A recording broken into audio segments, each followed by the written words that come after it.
and uncertainties in life, God offers to us more hope.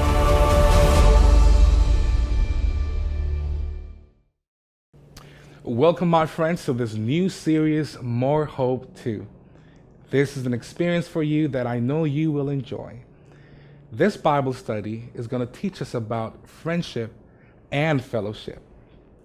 The University of Toronto made a study where they took 65 people and divided them in two groups.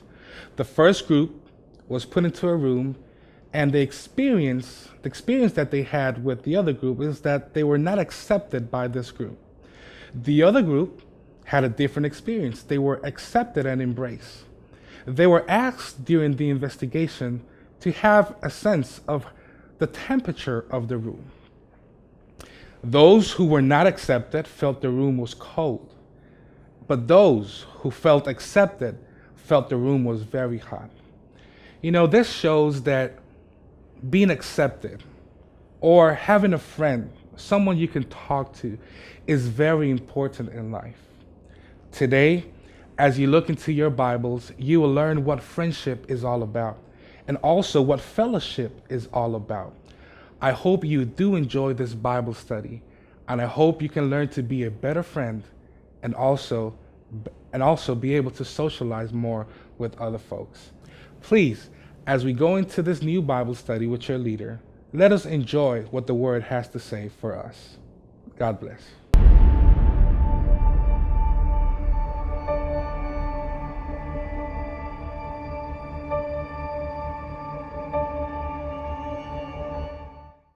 Welcome back. I'm glad and I know you had a wonderful time reading from the Word of God and learning how to be a good friend and also all about fellowship. It's exactly what you're doing right now. You're meeting new people, you're meeting friends, or you're knowing even better about family, things you didn't know before. Sharing with each other is something very beautiful and encouraging. You know what? Someone said that 1/4 of the population in the world is in a state of chronic loneliness. It's incredible to believe that even with Facebook, where you have thousands of friends, where you share greatest moments, I'm wondering, why is it that on Facebook we don't share our saddest moments? Why is it that on Facebook we don't share those hard moments? In fact, some may do, but we always try to show the bright side of our lives. Yet, so many people, even with thousands of friends, feel lonely. Facebook is just an illusion. Many people may have a lot of friends on Facebook, but they're still lonely. Many people may have thousands of followers on Instagram, but yet they feel lonely. We find movie stars, we find famous people that are surrounded with a lot of people, and yet one of the greatest causes of suicide in the world is loneliness. And that is something amazing to see, that yet we're surrounded by so many people and yet we feel alone. This is why fellowship is also so important. This is why we come together, because we cannot make it on our own. You know what? When we come together, when you come to church, or when you come to a group like this, people are not interested to know how much you have, how much you owe, or how much you know. People are just interested in wanting to know if you care. If you care for them, if you care for their necessities. They have a burden in their hearts, on their shoulders, and they want to find a place where they can put those burdens away. When they find someone they can connect, when they find someone that relates to them, when they find a group that is experiencing the same thing that they're experiencing, then they feel comfortable. Then they can relax a little bit. Then they can share also their burdens. And there, in that special moment, like you're doing right now, when you find out that Christ is your best friend, then you can take your burdens and put them at his feet. There's no better place to be than among people who care for each other. People who live in a lonely state have the double risk of acquiring chronic diseases. This is a funny story. In Italy, on a newspaper, a teacher who was retired published the following thing. He was seeking for a family who could adopt him into their family, and he was willing to pay $600 US dollars a month for that family who was willing to adopt them. There's a need to belong. There's a need to be part of something. There's a need to fellowship. There's a need of true friendship. The Bible says in Matthew chapter 5, verse 13, that we are the salt of the earth. You know what salt does? It gives taste. It brings life, meaning to something. That's what we should be. We should bring taste, meaning, life to everyone we encounter. There's so many people out there needing of just a smile, needing of just a good word of encouragement. You can do that.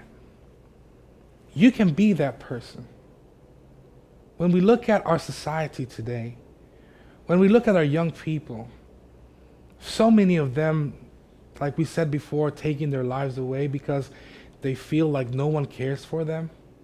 We shouldn't just sit here and listen to all those bad news, but we should try to do something. How about your neighbors? Do you know your neighbors? Have you done something good for your neighbors? It's incredible to see sometimes in the news that someone in your neighborhood, in fact, maybe the person next to you, passed away or died, right? And no one knew. I've seen the news like this. No one found out till a week later. That is incredible. How is it possible that so many people can live in such a state of loneliness? Well, you might be asking, what can I do? Well, here are a couple things that we could probably do to be able to make friends, to be able to get closer to someone, to help someone. And here are 7 ideas I want to share with you. Idea number 1, help them when they are in need. So if you see someone or your neighbor or a friend whose car broke down and you know a little bit about mechanics, show up. See if you can help them out. If you knew that someone in the family or in the neighborhood has lost a family member, show up. Knock on that person's door and see what you can do to help their burden. That's 1. Number 2, listen to people without criticizing them. People make mistakes. People just need to be heard. Just listen. And don't try to correct anything. Just be there to listen. Number 3, don't talk bad about other people. When you talk about people, talk the good things that you know about those folks. Because when people just listen to you talking bad about others, they will wonder if you do the same with them. So talk good things about other people.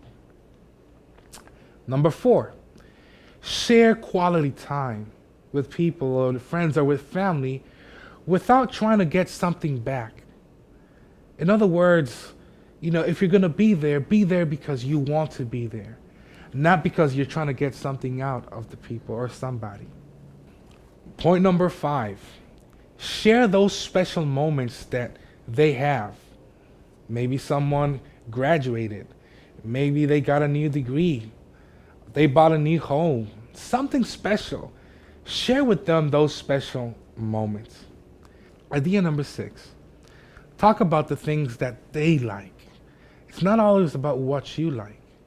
And try not to find the difference between you and them.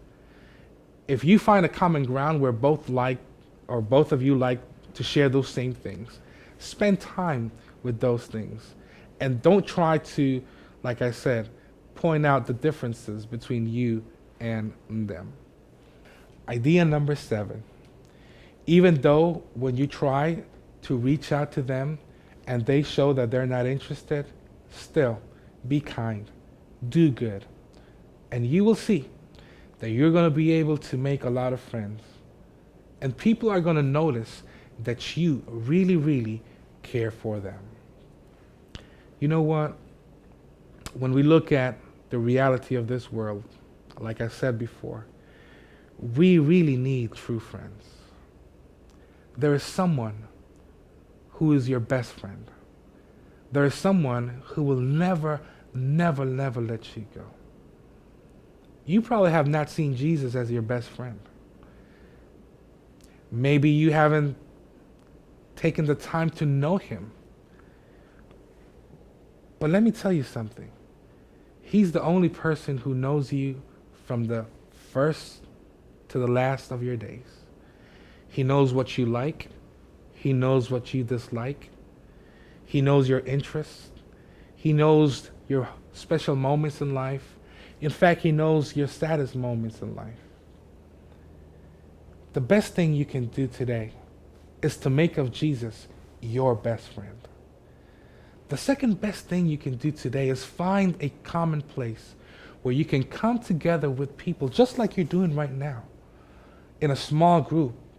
In fact, I invite you to go to church.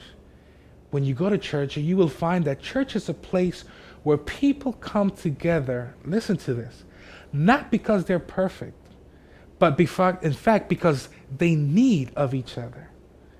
Let me tell you something. Church is not a place for perfect people.